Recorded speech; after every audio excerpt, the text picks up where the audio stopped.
Balik-run training ako bago mag-Hoka Midnight Run. Magte-training ako hanggang mag-Hoka Midnight Run. Magte-training ako ng half marathon hanggang sa mag-Hoka Midnight Run. Half marathon training until Hoka Midnight Run. Half marathon training until Hoka Midnight Run. Half marathon training until Hoka Midnight Run. Half marathon training until Hoka Midnight Run. Half marathon training until Hoka Midnight Run. Half marathon training until Hoka Midnight Run. 21 kilometers Hoka Midnight Run. Balik-run training ako bago mag-Hoka Midnight Run. Grabe, 2 weeks din ako hindi nakatakbo. Kasi yung first week ko sa Coron, wala kaming ginawa kundi mag-tour lang. So, puro dagat. Pero marami rin naman nilakaran tsaka tinakbuhan sa Coron. And then, yung sa last day namin sa Coron, na-aksidente ako sa motor. So, motor accident. So, namaga yung tuhod ko. Hindi ako makatakbo for 1 week. So, ngayon, babalik pa lang. Lakad-lakad muna, and then konting takbo para hindi ma-pressure. Ilang linggo na lang, 2 weeks na lang, Hoka Midnight Run na. Hindi pa rin talaga kayang tumakbo. Sobrang sakit kapag pababa, namamaga pa kasi yung tuhod. So pahinga muna, mas maganda mag-recover kaysa long-term injury. So recovery muna bago long-term injury. Mahirap na, pero 2 weeks pa naman, so makakapag-prepare pa ako bago mag-Hoka Midnight Run. Magte-training ako hanggang mag-Hoka Midnight Run. Actually hindi ko pa kayang tumakbo kasi medyo masakit pa, recovery pa rin, pero part ng recovery ang easy run pagtakbo. Para akong PT, physical therapist. So ngayon tatakbo kami ng mga 4 kilometers, pero easy run lang naman. So ako kahit hindi tuloy-tuloy, basta maigalaw ko tong pa ako na masakit. Hindi naman, namamaga pa rin siya, pero hindi naman naganong masakit kapag nabibend lang tsaka kapag pababa. So tingnan natin, mag-warm up muna kami. Dynamic stretching. Hirap pa ako Chinese tsaka butt kicks, ang sakit pa rin. Nape-pressure yung kaliwang paa ko. Yung namamaga kasing tuhod, yung kanan na tuhod. So, siyempre medyo trauma din kasi aksidente sa motor. Kaya lahat ng pressure napupunta dun sa kaliwang paa. Mabilis mga alay, parang magka-cramps. Pero push pa rin natin. Lang naman to. Kaya ko naman itakbo. Trauma lang, pero kailangan i-overcome yung trauma para mabilis mag-recover. So easy run lang naman to, di ko naman kailangan puwersahin yung sarili ko.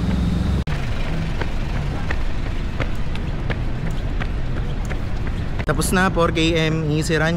Ang sakit pa rin kapag tumatakbo. Ang ginagawa ko kapag tumatakbo ko, pinantutuon ko yung kaliwang paa ko, kaya masakit. So trauma pa kasi, kailangan mag-recover. So unti-untiin muna natin. Hindi ko alam kung ano yung training bukas, pero at least ngayon easy run lang naman until mag-recover. Tingin ko naman sa linggo makakapag long run ako ng maayos-ayos. Magte-training ako ng half marathon hanggang sa mag-Hoka Midnight Run 2025. Easy run ngayon, 30 minutes. Easy run lang naman today, 30 minutes. Pero masakit na yung paa ko.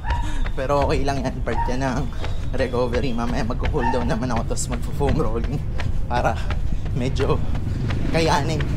So 30 minutes na takbo. Ang pace 7:15 to 7:45. Pero kahit mas mabagal, okay lang. Basta matapos ko yung 30 minutes, okay na yun. Kahit gaano kahabang, kahit ilang kilometers, okay na yun basta 30 minutes. Naka 1 kilometer pa lang, pagod na ako. Pero kailangan mag-push.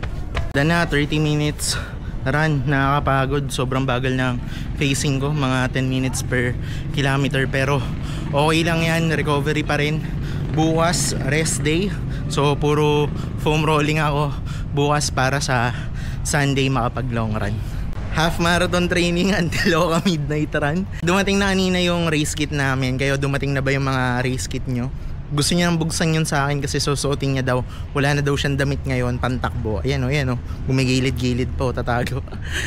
Takbo tayo, tatakbo ko ngayon 1 hour, easy run. Long run lang naman tayo, long run, 1 hour, easy run. Tingnan natin kung kakayanin na ng tuhod ko.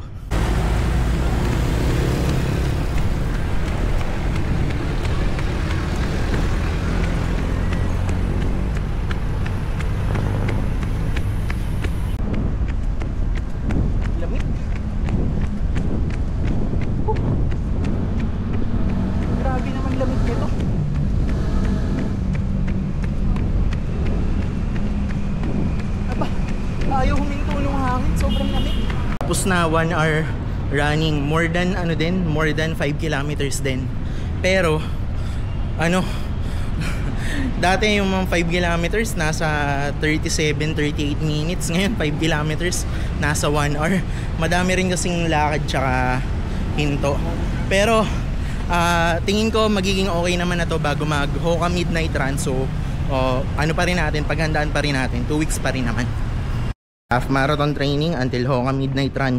20 minutes easy run lang to, so tapusin agad natin.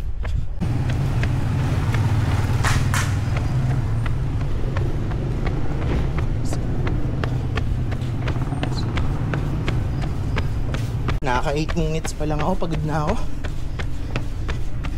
Tapusin na natin to. 20 minutes lang naman.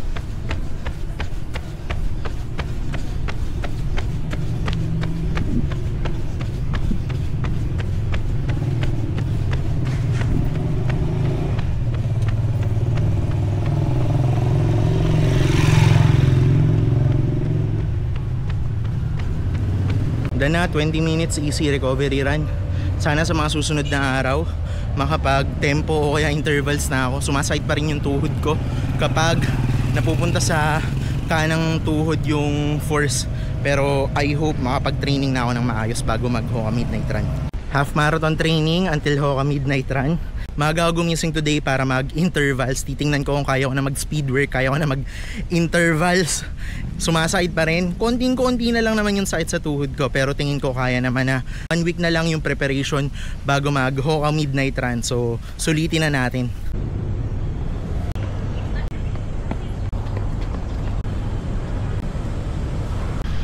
Five minutes easy jog. 1 minute interval, set 1, set 2, set 3, set 4, set 5, last set. Dana intervals training, long run naman sa Sunday. So intervals yung training ko today. Medyo okay naman na yung tuhod ko. So sana makapag-tempo naman ako next. Pero sa Sunday long run muna. Half marathon training until Hoka Midnight Run. 12 kilometers long run kami ngayon from BGC to Ayala. Nasa McKinley Road kami ngayon.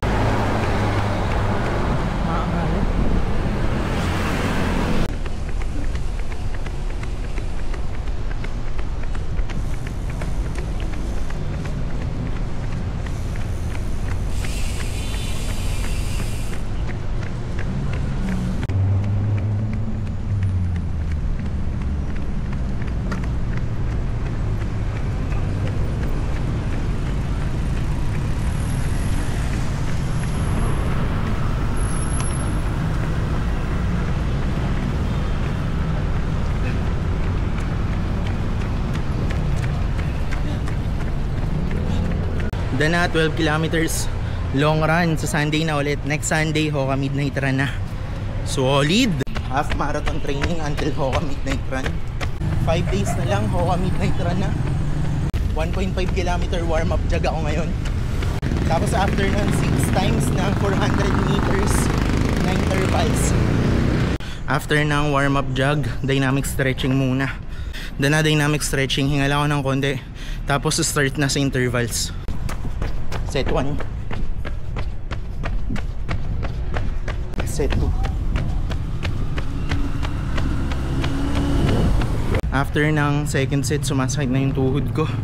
Ipapahinga ko na muna, baka mas lalong hindi ako makatakbo sa linggo. Magpo-foam rolling na lang ako pagdating sa bahay. Oh my god, ang sarap.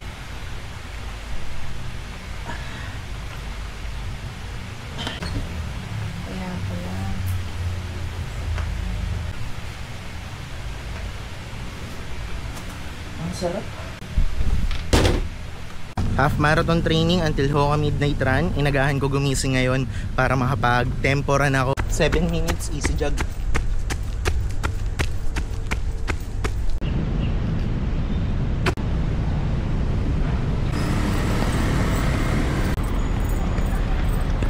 Start tayo, 5 kilometers tempo run.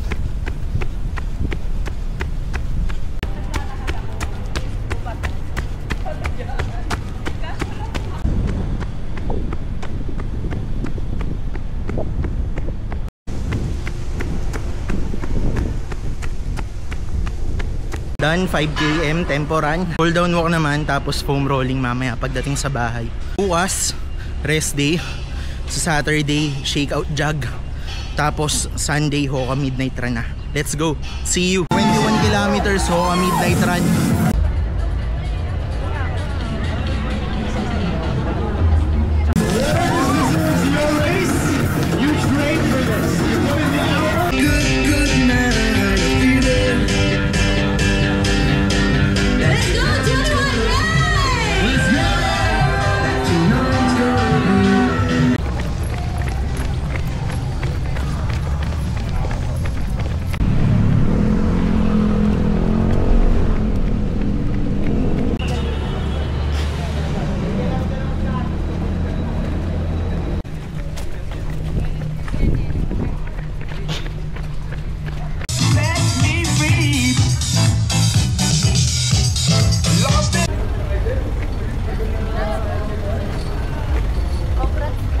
Done 21 kilometers. Yung last 6 km halos nilakad ko na lang eh. Sobrang sakit na ng tuhod ko.